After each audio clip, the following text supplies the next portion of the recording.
ಸಾರಿಗೆ ನೌಕರರ ಸಂಘಕ್ಕೆ ಹೈಕೋರ್ಟ್ ಛೀಮಾರಿ ಹಾಕಿದೆ. ಕೋರ್ಟ್ ಛೀಮಾರಿ ಹಾಕ್ತಿದ್ದಂತೆ ಪತ್ರಗೊಟ್ಟಿದೆ ಸಾರಿಗೆ ಸಂಘ.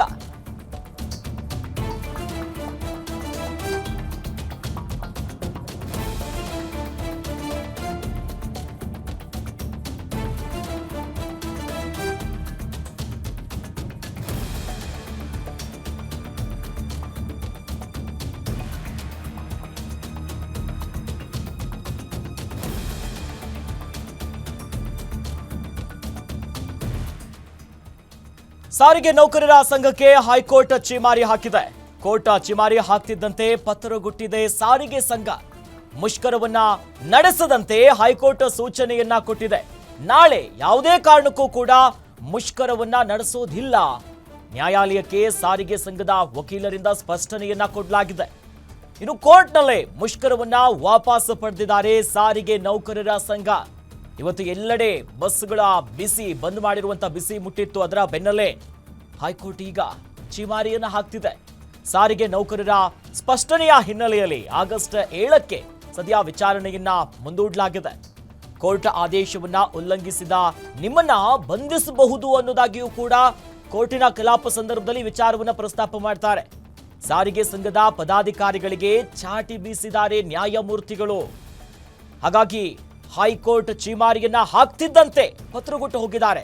ಇಲ್ಲ, ಮುಷ್ಕರವನ್ನ ವಾಪಸ್ ತೆಗೆದುಕೊಳ್ತೀವಿ, ಯಾವುದೇ ಕಾರಣಕ್ಕೂ ಕೂಡ ನಾಳೆ ನಾವು ಮುಷ್ಕರವನ್ನ ಮಾಡೋದಿಲ್ಲ. ಅಂದ್ರೆ ಯಥಾವತ್ತಾಗಿ ಇಷ್ಟು ದಿನ ಏನು ಬಸ್ ರಸ್ತೆಗಿಳಿತಾ ಇತ್ತಲ್ಲ ಅದರಂತೆ ಆಗುತ್ತೆ, ಯಾವುದೇ ರೀತಿಯಾದಂತ ಬಂದ್ ಮಾಡೋದಿಲ್ಲ ಅನ್ನುವಂತ ವಿಚಾರವನ್ನ ಕೋರ್ಟ್ನಲ್ಲೇ ಹೇಳಿದ್ದಾರೆ.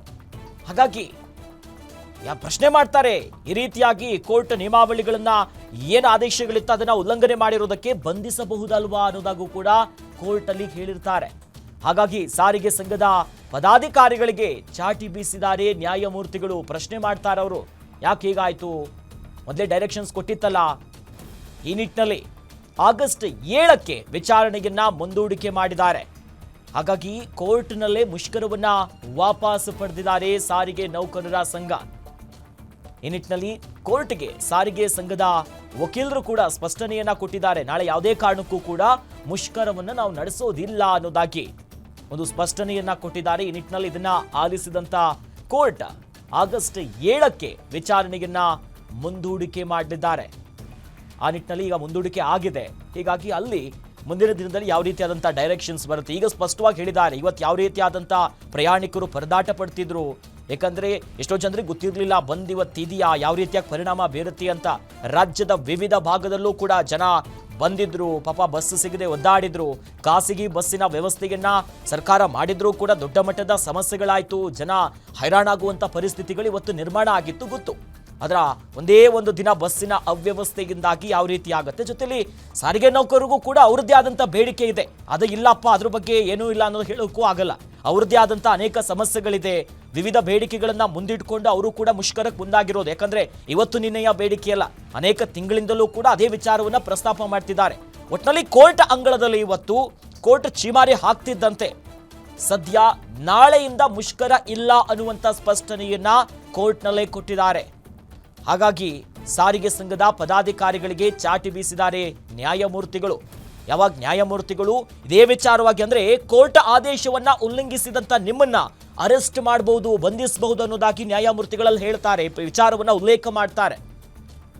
ಆ ನಿಟ್ಟಿನಲ್ಲಿ ಕೋರ್ಟ್ ಗರಮಾಗ್ತಿದ್ದಂತೆ ಇತ್ತ ನಾಳೆಯಿಂದ ಮುಷ್ಕರ ಮಾಡೋದಿಲ್ಲ ಅನ್ನುವಂತ ಒಂದು ಸ್ಪಷ್ಟನೆಯನ್ನ ಕೋರ್ಟ್ಗೆ ಕೊಟ್ಟಿದ್ದಾರೆ. ಹಾಗಾಗಿ ಈ ನೌಕರರ ಸ್ಪಷ್ಟನೆಯ ಹಿನ್ನೆಲೆಯಲ್ಲಿ ಆಗಸ್ಟ್ 7ಕ್ಕೆ ವಿಚಾರಣೆಯನ್ನ ಮುಂದೂಡಲಾಗಿದೆ. ಯಾವುದೇ ಕಾರಣಕ್ಕೂ ಕೂಡ ನಾಳೆ ಬಂದ ನಡೆಯೋದಿಲ್ಲ ಅನ್ನುವಂಥ ಮಾತನ್ನ ಕೋರ್ಟ್ಗೆ ಸ್ಪಷ್ಟಪಡಿಸಿದ್ದಾರೆ. ಇವತ್ತು ದೊಡ್ಡ ಮಟ್ಟದ ಸಮಸ್ಯೆ ಆಗಿತ್ತು.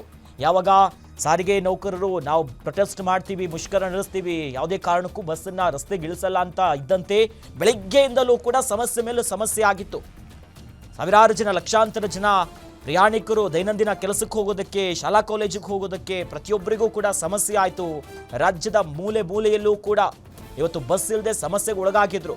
ಜೊತೆಯಲ್ಲಿ ಖಾಸಗಿ ಬಸ್ಸಿನ ವ್ಯವಸ್ಥೆಯನ್ನ ಮಾಡಿದ್ರೂ ಕೂಡ ಎಲ್ಲ ಕಡೆ ಅದು ಸಮರ್ಪಕವಾಗಿರಲಿಲ್ಲ.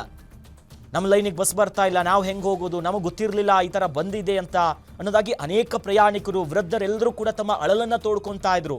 ಮತ್ತೊಂದು ಕಡೆಯಲ್ಲಿ ಸಾರಿಗೆಯ ಈ ಬಸ್ ಚಾಲಕರು ಕೂಡ ಅಳಲನ್ನು ಹೇಳ್ತಿದ್ರು, ನಮ್ಗೆ ಈ ರೀತಿಯಾಗಿ ಸಮಸ್ಯೆ ಇದೆ, ನಮ್ಮ ಬೇಡಿಕೆಯನ್ನು ಪೂರೈಸಿ, ನಮ್ಮ ಸಮಸ್ಯೆಯನ್ನು ಯಾರು ಕೇಳ್ತಾರೆ, ಹೀಗಾಗಿ ಈ ಮುಷ್ಕರಕ್ಕೆ ನಾವು ಕೈ ಹಾಕಿರೋದು ಅನ್ನೋದಾಗಿ ಅವರು ಕೂಡ ಸಮಸ್ಯೆ ಹೇಳ್ತಾ ಇದ್ರು. ಬಟ್ ಕೋರ್ಟ್ ಅಂಗಳದಲ್ಲಿ ನ್ಯಾಯಾಲಯದ ಆದೇಶವನ್ನ ಶಿರಸ ಪಾಲಿಸಬೇಕು. ಘನ ನ್ಯಾಯಾಲಯ ಈ ಹಿಂದೆಯೂ ಕೂಡ ಡೈರೆಕ್ಷನ್ಸ್ಗಳನ್ನು ಕೊಟ್ಟಿತ್ತು. ಅದರಂತೆ ಇವತ್ತು ಮುಷ್ಕರ ಆಗ್ತಿದ್ದಂತೆ ಇವತ್ತು ವಿಚಾರಣೆಯ ಸಂದರ್ಭದಲ್ಲಿ ಮತ್ತೆ ಅದನ್ನು ಪ್ರಶ್ನೆ ಮಾಡ್ತಾರೆ. ಈ ನೌಕರರ ಪರವಾಗಿರುವಂಥ ವಕೀಲರು ಕೇಳ್ತಾರೆ, ಈ ವಿಚಾರವಾಗಿ ನಿಯಮವನ್ನು ಉಲ್ಲಂಘನೆ ಮಾಡಿರುವುದಕ್ಕೆ ನಿಮ್ಮ ಮೇಲೆ ಕ್ರಮ ತೆಗೆದುಕೊಳ್ಬೋದಲ್ಲ, ಬಂಧಿಸಬಹುದಲ್ಲ ಅನ್ನೋದಾಗಿ ಹೇಳ್ತಾರೆ. ಇಸ್ ಬಗ್ಗೆ ಹೆಚ್ಚಿನ ಡೀಟೇಲ್ಸ್ ನೀಡ್ತಾರೆ ನಮ್ಮ senior crime reporter Ajay Kumar, ನಮ್ಮ ಜೊತೆ ದೂರವಾಣಿ ಸಂಪರ್ಕದಲ್ಲಿ ಜಾಯ್ನ್ ಆಗಿದ್ದಾರೆ. ಅಜಯ್, ಕೋರ್ಟ್ ಈ ಪ್ರೊಸೀಡಿಂಗ್ಸ್ ನಲ್ಲಿ ಏನೇನಾಯ್ತು, ಕೋರ್ಟ್ ಯಾವ ರೀತಿಯಾಗಿ ಪ್ರಶ್ನೆ ಕೇಳ್ತು, ಜೊತೆಲಿ ಈಗ ನಾಳೆ ಬಂದು ಇರಲ್ವಾ, ಹೆಚ್ಚಿನ ಡೀಟೇಲ್ಸ್ ನೀಡ್ತಾ ಹೋಗೋದಾದ್ರೆ ಅಜಯ್. ಖಂಡಿತವಾಗ್ಲೂ ಅಖಿಲೇಶ್, ಈಗಾಗ್ಲೇ ಏನು ಕೋರ್ಟ್ ಕೂಡ ಈಗಾಗಲೇ ಸಾಕಷ್ಟು ಒಂದ್ ರೀತಿ ಗರಂ ಆಗಿದೆ ಅಂತಾನೆ ಹೇಳ್ಬೋದು. ಯಾಕಂದ್ರೆ ನಿನ್ನೆ ಕೂಡ ಒಂದು ವಿಚಾರವನ್ನು ಹೇಳಿತ್ತು, ನಾಳೆ ಒಂದು ದಿನಕ್ಕೆ ಈ ಒಂದು ಏನು ಪ್ರತಿಭಟನೆಯನ್ನ ಮುಂದೂಡಿ ಅನ್ನೋ ಒಂದು ಮಾತನ್ನು ಕೂಡ ಹೇಳಿತ್ತು. ಆದ್ರೆ ಇವ್ರು ಯಾವುದೇ ಕಾರಣಕ್ಕೂ ಕೂಡ ಆ ಒಂದು ವಿಚಾರವಾಗಿ ಆ ಒಂದು ಪ್ರತಿಭಟನೆಯನ್ನ ಮುಂದೂಡದೆ ಇವತ್ತು ಬಹುತೇಕವಾಗಿ ಎಲ್ಲಾ ಬಸ್ಗಳು ಕೂಡ ಇವತ್ತು ಮುಷ್ಕರದಲ್ಲಿ ಭಾಗಿಯಾಗಿತ್ತು. ಅಂದ್ರೆ ಕೆಲವೊಂದು ಬೆರಳೆಣಿಕೆಯಷ್ಟು ಅಷ್ಟೇ ಬಸ್ಗಳಲ್ಲಿ ಸಂಚಾರ ಆಗಿದ್ವು. ಇದ್ರ ಬಗ್ಗೆನೂ ಕೂಡ ಇವತ್ತು ಏನು ಎಜಿ ಏನಿದ್ದಾರೆ ಸರ್ಕಾರದ ಪರ ವಕೀಲರು, ಅವರು ಕೂಡ ಕೋರ್ಟ್ ಮುಂದೆ ಇದೆಲ್ಲವನ್ನು ಕೂಡ ಹೇಳಿದ್ರು. ಪೀಠ ಅದೆಲ್ಲವನ್ನು ಕೂಡ ಗಮನಿಸಿತ್ತು. ಆನಂತರ ಅಂದ್ರೆ ಇಲ್ಲಿ ಕೋರ್ಟ್ ನ ಆದೇಶಕ್ಕೂ ಕೂಡ ಇಲ್ಲಿ ಯಾವುದೇ ರೀತಿಯಾದಂತಹ ಸ್ಪಂದನೆ ನೀವು ನೀಡಿಲ್ಲ ಅನ್ನೋ ಒಂದು ವಿಚಾರವನ್ನು ಕೂಡ ಪ್ರಸ್ತಾಪ ಮಾಡ್ತು. ಇದರ ಜೊತೆಗೆ ಎಸ್ಮಾ ಜಾರಿಯಲ್ಲಿದ್ರು ಕೂಡ ನೀವು ಯಾವ ರೀತಿಯಾಗಿ ಈ ರೀತಿಯಾಗಿ ಮಾಡ್ತಾ ಇದ್ದೀರಾ ಅನ್ನೋದ್ರ ಬಗ್ಗೆ ಕೂಡ ಪ್ರಶ್ನೆ ಮಾಡ್ತು. ಮತ್ತೆ ಸಾರಿಗೆ ಸಂಘಟನೆಗಳ ಪರ ವಕೀಲರು ಏನಿದ್ರೆ ಅವ್ರಿಗೂ ಕೂಡ ಈಗಾಗಲೇ ಹೈಕೋರ್ಟ್ ಕೂಡ ಎಚ್ಚರಿಕೆಯನ್ನು ಕೂಡ ಕೊಟ್ಟಿರುವಂತದ್ದು. ಮುಷ್ಕರ ನಿಂತಿರೋ ಬಗ್ಗೆ ನಾಳೆ ಮಾಹಿತಿಯನ್ನು ನೀಡಬೇಕು, ಇಲ್ಲವಾದ್ರೆ ನಾಳೆ ನ್ಯಾಯಾಂಗ ನಿಂದನೆ ಕೇಸ್ ದಾಖಲಿಸಲಾಗುವುದು ಅಂತಾನು ಕೂಡ ಈಗಾಗಲೇ ಹೇಳಿರುವಂತದ್ದು. ಯಾಕಂದ್ರೆ ಕೋರ್ಟ್ ಕೂಡ ಏನು ನಿನ್ನೆ ಕೂಡ ಹೇಳಿತ್ತು, ನಾಳೆ ಒಂದು ದಿನ ನೀವು ಮುಷ್ಕರವನ್ನ ಮುಂದೂಡಿ, ನಾಳೆ ನಾವು ಯಾವ ರೀತಿಯಾಗಿ ಬೆಳವಣಿಗೆ ಆಗಿದೆ ಅನ್ನೋದ್ರ ಬಗ್ಗೆ ನೋಡಿ, ಆ ನಂತರ ನಾವು ವಿಚಾರಣೆಯನ್ನ ಮಾಡೋಣ ಅಂತ ಹೇಳಿ. ಯಾಕಂದ್ರೆ ನಿನ್ನೆ ಕೂಡ ಸಿಎಂ ಮೀಟಿಂಗ್ ಮಾಡಿದ್ರು, ಆ ಒಂದು ವಿಚಾರವಾಗಿ ಒಂದು ದಿನ ಮುಂದೂಡಿ ಅಂತ ಕೋರ್ಟ್ ಕೂಡ ಹೇಳಿತ್ತು. ಅದೆಲ್ಲವನ್ನು ಕೂಡ ಇವರು ಏನು ಗಮನದಲ್ಲಿ ಇಟ್ಕೊಳ್ಳದಲ್ಲೇ ಸಂಘಟನೆಗಳ ತೀರ್ಮಾನ ತಗೊಂಡು ಇವತ್ತು ಸಾಕಷ್ಟು ಜನರಿಗೂ ಕೂಡ ಸಮಸ್ಯೆ ಆಗುವಂತೆ ಕೂಡ ಮಾಡಿತ್ತು. ಇದ್ರ ಬಗ್ಗೆ ಕೂಡ ಈಗಾಗಲೇ ಸಾಕಷ್ಟು ವಿಚಾರಗಳು ಕೂಡ ಪ್ರಸ್ತಾಪ ಮಾಡಿದ್ರು. ಮತ್ತೆ ಎರಡು ಕಡೆ ವಕೀಲರೇಂದ್ರೆ ಅವರು ಕೂಡ ಇಲ್ಲಿ ಸಾಕಷ್ಟು ವಿಚಾರಗಳನ್ನು ಕೂಡ ಪೀಠದ ಮುಂದೆ ಕೂಡ ಇಟ್ರು. ಇನ್ನು ನಿಮ್ಮ ಸಮಸ್ಯೆ ಏನೇ ಇದ್ರು ಕೂಡ ಸರ್ಕಾರದೊಂದೇ ಚರ್ಚಿಸಿ ಆ ನಂತರ ಬಗೆಹರಿಸ್ಕೊಳ್ಳಿ, ಸಾಮಾನ್ಯರನ್ನ ಇಲ್ಲಿ ಏನು ಮಧ್ಯ ತರಬೇಡಿ ಅಂತ ಕೂಡ ಈಗ ಅವತ್ತು ಸಾಕಷ್ಟು ಗರಂ ಕೂಡ ಆಗಿತ್ತು. ಇದರ ಜೊತೆಗೂ ಕೂಡ ನಾಳೆ ಸಂಕ್ಷಿಪ್ತವಾದಂತಹ ರಿಪೋರ್ಟ್ ಅನ್ನು ನೀವು ಕೋರ್ಟ್ಗೆ ಸಬ್ಮಿಟ್ ಮಾಡಬೇಕು, ಇಲ್ವಾ ಅಂದ್ರೆ ಎಲ್ಲರ ಮೇಲೂ ಕೂಡ ನ್ಯಾಯಾಂಗದಿಂದ ಕೇಸ್ ಕೂಡ ಆಗತ್ತೆ ಅನ್ನೋ ವಿಚಾರವೂ ಕೂಡ ಈಗಾಗಲೇ ಕೋರ್ಟ್ ಕೂಡ ಎಚ್ಚರಿಕೆಯನ್ನ ಕೊಟ್ಟಿದೆ. ಇದೆಲ್ಲವೂ ಕೂಡ ಈಗಾಗಲೇ ಈಗ ಆಗಸ್ಟ್ 7ಕ್ಕೆ ವಿಚಾರಣೆಯನ್ನು ಸದ್ಯ ಮುಂದೂಡಿದೆ ಅಂತಾನೆ ಹೇಳ್ಬೋದು ಅಖಿಲೇಶ್. ಜೊತೆಲಿ ಈಗ ಈ ಸಾರಿಗೆ ವ್ಯವಸ್ಥೆ ಏನಿದೆ ಇದು ಎಸೆನ್ಷಿಯಲ್ ಸರ್ವಿಸಸ್ ಅಂಡರ್ ಬರೋದ್ರಿಂದ ಇದು ಬಹಳ ಸೂಕ್ಷ್ಮವಾಗಿ ಗಮನಿಸಲೇಬೇಕು. ಎಲ್ಲಾದ್ರೂ ನಾಳೆ ದಿವಸ ಮುಷ್ಕರ ಅಥವಾ ಏನಾದ್ರೂ ಮಾಡಕ್ ಹೋದ್ರೆ ಯಾವ ರೀತಿಯಾದಂತ ಕ್ರಮ ಇವ್ರ ಮೇಲೆ ಆಗತ್ತೆ ಅಂತ. ಖಂಡಿತವಾಗ್ಲೂ ಈಗಾಗಲೇ ಅಲ್ಲಿ ಹೈಕೋರ್ಟ್ ನಲ್ಲಿ ಈಗಾಗಲೇ ಏನು ಪೀಠ ಕೂಡ ಪ್ರಶ್ನೆ ಮಾಡಿ ಗರಂ ಆದಂತ ಸಂದರ್ಭದಲ್ಲಿ ಮುಷ್ಕರ ಮಾಡೋದು ಇಲ್ಲ ಅಂತ ಹೇಳಿ ಈಗಾಗಲೇ ಏನು ಸಾರಿಗೆ ಏನು ಬಸ್ನ ಪರವಾದಂತ ವಕೀಲರಿಂದ ಅವ್ರಿಗೂ ಕೂಡ ಈಗಾಗಲೇ ಹೇಳಿರುವಂತದ್ದು. ನಾಳೆ ಮುಷ್ಕರ ನಿಂತಿರೋ ಬಗ್ಗೆ ಮಾಹಿತಿ ನೀಡಲು ಈಗಾಗಲೇ ಸೂಚನೆ ಕೊಟ್ಟಿದೆ ಕೋರ್ಟ್. ಅಂದ್ರೆ ಇವತ್ತು ಯಾವ ರೀತಿಯಾಗಿ ಮುಷ್ಕರ ನಿಲ್ತು ಅನ್ನೋದ್ರ ಬಗ್ಗೆ ನೀವು ಸಂಕ್ಷಿಪ್ತವಾಗಿ ಕೋರ್ಟ್ಗೆ ಏನು ವಿವರವನ್ನ ಕೊಡ್ಬೇಕಾಗಿದೆ ಅಂತಾನು ಕೂಡ ಈಗಾಗಲೇ ಹೇಳಿರುವಂತದ್ದು.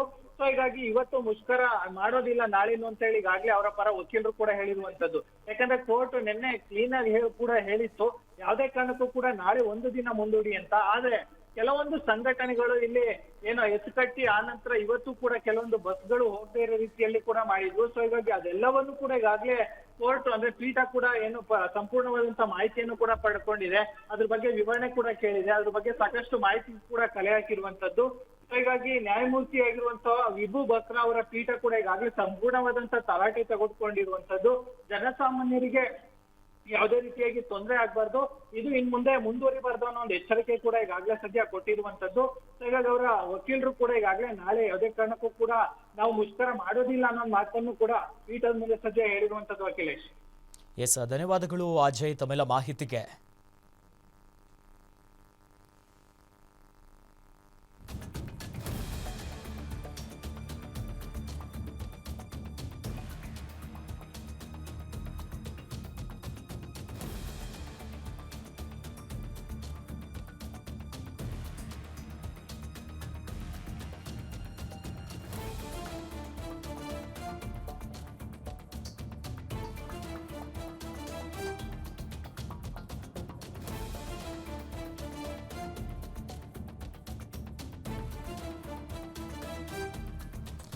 ಸದ್ಯ ಈಗ ಕೋರ್ಟ್ ಚಿಮಾರಿ ಹಾಕ್ತಿದ್ದಂತೆ ನಾಳೆಯಿಂದ ಯಾವುದೇ ರೀತಿಯಾದಂಥ ಬಂದ್ ಇರೋದಿಲ್ಲ, ಮುಷ್ಕರ ಇರೋದಿಲ್ಲ ಅನ್ನುವಂಥ ಸ್ಪಷ್ಟನೆಯನ್ನ ಘನ ನ್ಯಾಯಾಲಯಕ್ಕೆ ಕೊಟ್ಟಿದ್ದಾರೆ. ಇನ್ನು ಮುಷ್ಕರದಿಂದ ಜನಸಾಮಾನ್ಯರಿಗೂ ತೊಂದರೆಯಾಗಿದೆ ಅನ್ನೋದಾಗಿ ಎಜಿ ಹೇಳ್ತಾರೆ. ಕೋರ್ಟ್ ಕಲಾಪದಲ್ಲಿ ರಾಜಿ ಸಂಧಾನದ ಮಾತುಕತೆ ಏನಾಗಿದೆ ಅನ್ನೋದಾಗಿ ಹೈಕೋರ್ಟ್ ಪ್ರಶ್ನೆ ಮಾಡ್ತಾರೆ. ಈವರೆಗೆ ನಡೆದಂಥ ಮಾತುಕತೆ ಬಗ್ಗೆ ಸ್ಪಷ್ಟನೆಯನ್ನ ಕೊಡ್ತಾರೆ ವಕೀಲರು. ಆ ಸಂದರ್ಭದಲ್ಲಿ ಮುಷ್ಕರ ನಿಲ್ಲಿಸಲಾಗಿದೆ ಅನ್ನೋದಾಗಿ ಹೈಕೋರ್ಟ್ ಮತ್ತೆ ಪ್ರಶ್ನೆ ಮಾಡುತ್ತೆ. ಯಾಕಂದ್ರೆ ಹಿಂದೆಯೂ ಕೂಡ ಡೈರೆಕ್ಷನ್ಸ್ ಕೊಟ್ಟಿತ್ತು. ಹಾಗಾಗಿ ಮುಷ್ಕರ ನಿಂತಿರುವಂಥ ಬಗ್ಗೆ ನಾಳೆ ಮಾಹಿತಿಯನ್ನ ಕೊಡಬೇಕು. ಯಾವುದೇ ರೀತಿ ಎಲ್ಲ ಬಸ್ಗಳು ಹೆಂಗೆ ಸಂಚಾರ ಮಾಡ್ತಾ ಇದೆಯಾ ಇಲ್ವಾ, ಕೋರ್ಟ್ಗೊಂದು ವಿಸ್ತಾರವಾಗಿರುವಂತಹ ಒಂದು ಅದರ ವಿಚಾರಣೆಯನ್ನ ಕೊಡಬೇಕಾಗತ್ತೆ. ಇಲ್ಲ ಆದರೆ ನಾಳೆ ನ್ಯಾಯಾಂಗ ನಿಂದನೆಯ ಕೇಸ್ ದಾಖಲಾಗಬಹುದು. ಸಾರಿಗೆ ಸಂಘಟನೆಗಳ ಪರ ವಕೀಲರಿಗೆ ಹೈಕೋರ್ಟ್ ಎಚ್ಚರಿಕೆಯನ್ನ ಕೊಟ್ಟಿದೆ. ಕ್ರಿಯಾ ಸಮಿತಿ ಪದಾಧಿಕಾರಿಗಳಿಗೆ ಈಗ ಬಂಧನಕ್ಕೆ ಆದೇಶಿಸಲಾಗುವುದು. ಎಲ್ಲಾದರೂ ಸರಿಯಾದಂಥ ನಿಯಮವನ್ನ ಪಾಲನೆ ಮಾಡಿಲ್ಲ ಅಂತಂದ್ರೆ ನಿಮ್ಮ ಸಮಸ್ಯೆ ಇದ್ರೆ ಸರ್ಕಾರದೊಂದಿಗೆ ನೀವು ಚರ್ಚೆ ಮಾಡಿ, ಏನು ಸಮಸ್ಯೆ ಇದೆಯಲ್ಲ ಅದನ್ನ ಬಗೆಹರಿಸ್ಕೊಳ್ಳಿ ಅನ್ನೋದಾಗಿ ಹೇಳಿರ್ತಾರೆ. ಜೊತೆಯಲ್ಲಿ ಜನಸಾಮಾನ್ಯರನ್ನ ಯಾವುದೇ ಕಾರಣಕ್ಕೂ ಕೂಡ ಅವ್ರಿಗೆ ಸಮಸ್ಯೆ ಆಗಬಾರ್ದು, ಒತ್ತಿಯಾಗಿರಿಸೋದನ್ನ ಸಹಿಸೋದಿಲ್ಲ. ಅವ್ರಿಗೆ ಸಮಸ್ಯೆ ಯಾಕಂದ್ರೆ ಎಸೆನ್ಷಿಯಲ್ ಆಗಿದೆ ಇದು ಸರ್ವಿಸಸ್. ಆರೋಗ್ಯ ವ್ಯವಸ್ಥೆ ಇರ್ಬೋದು, ಸಾರಿಗೆ ವ್ಯವಸ್ಥೆಗಳು ಜನಸಾಮಾನ್ಯರ ಮೇಲೆ ದೊಡ್ಡ ಮಟ್ಟದ ಪೆಟ್ಟು ಬೀಳುತ್ತೆ. ಹೀಗಾಗಿ ಮುಖ್ಯ ನ್ಯಾಯಮೂರ್ತಿ ವಿಭು ಬಕ್ರು ಅವರು ಅವರಿದ್ದಂಥ ಪೀಠದಿಂದ ತರಾಟೆ ತೆಗೆದುಕೊಂಡಿದ್ದಾರೆ. ಹಾಗಾಗಿ ಮುಷ್ಕರವನ್ನ ವಾಪಸ್ ಪಡೆದಿದ್ದಾರೆ. ಸಾರಿಗೆ ನೌಕರರ ಸಂಘ ತಮ್ಮ ವಿವಿಧ ಬೇಡಿಕೆಗಳನ್ನು ಮುಂದಿಟ್ಕೊಂಡು ಇವತ್ತು ಬೆಳಗ್ಗಿಂದಲೂ ಕೂಡ ಒಂದೇ ಒಂದು ಬಸ್ಸು ಕೂಡ ರಸ್ತೆಗೆ ಬಂದಿರಲಿಲ್ಲ. ಕೆಲವೊಂದು ಕಡೆ ಇದ್ರೂ ಕೂಡ ದೊಡ್ಡ ಮಟ್ಟದ ಸಮಸ್ಯೆ ಆಗಿತ್ತು. ಒಟ್ಟಿನಲ್ಲಿ ಈಗ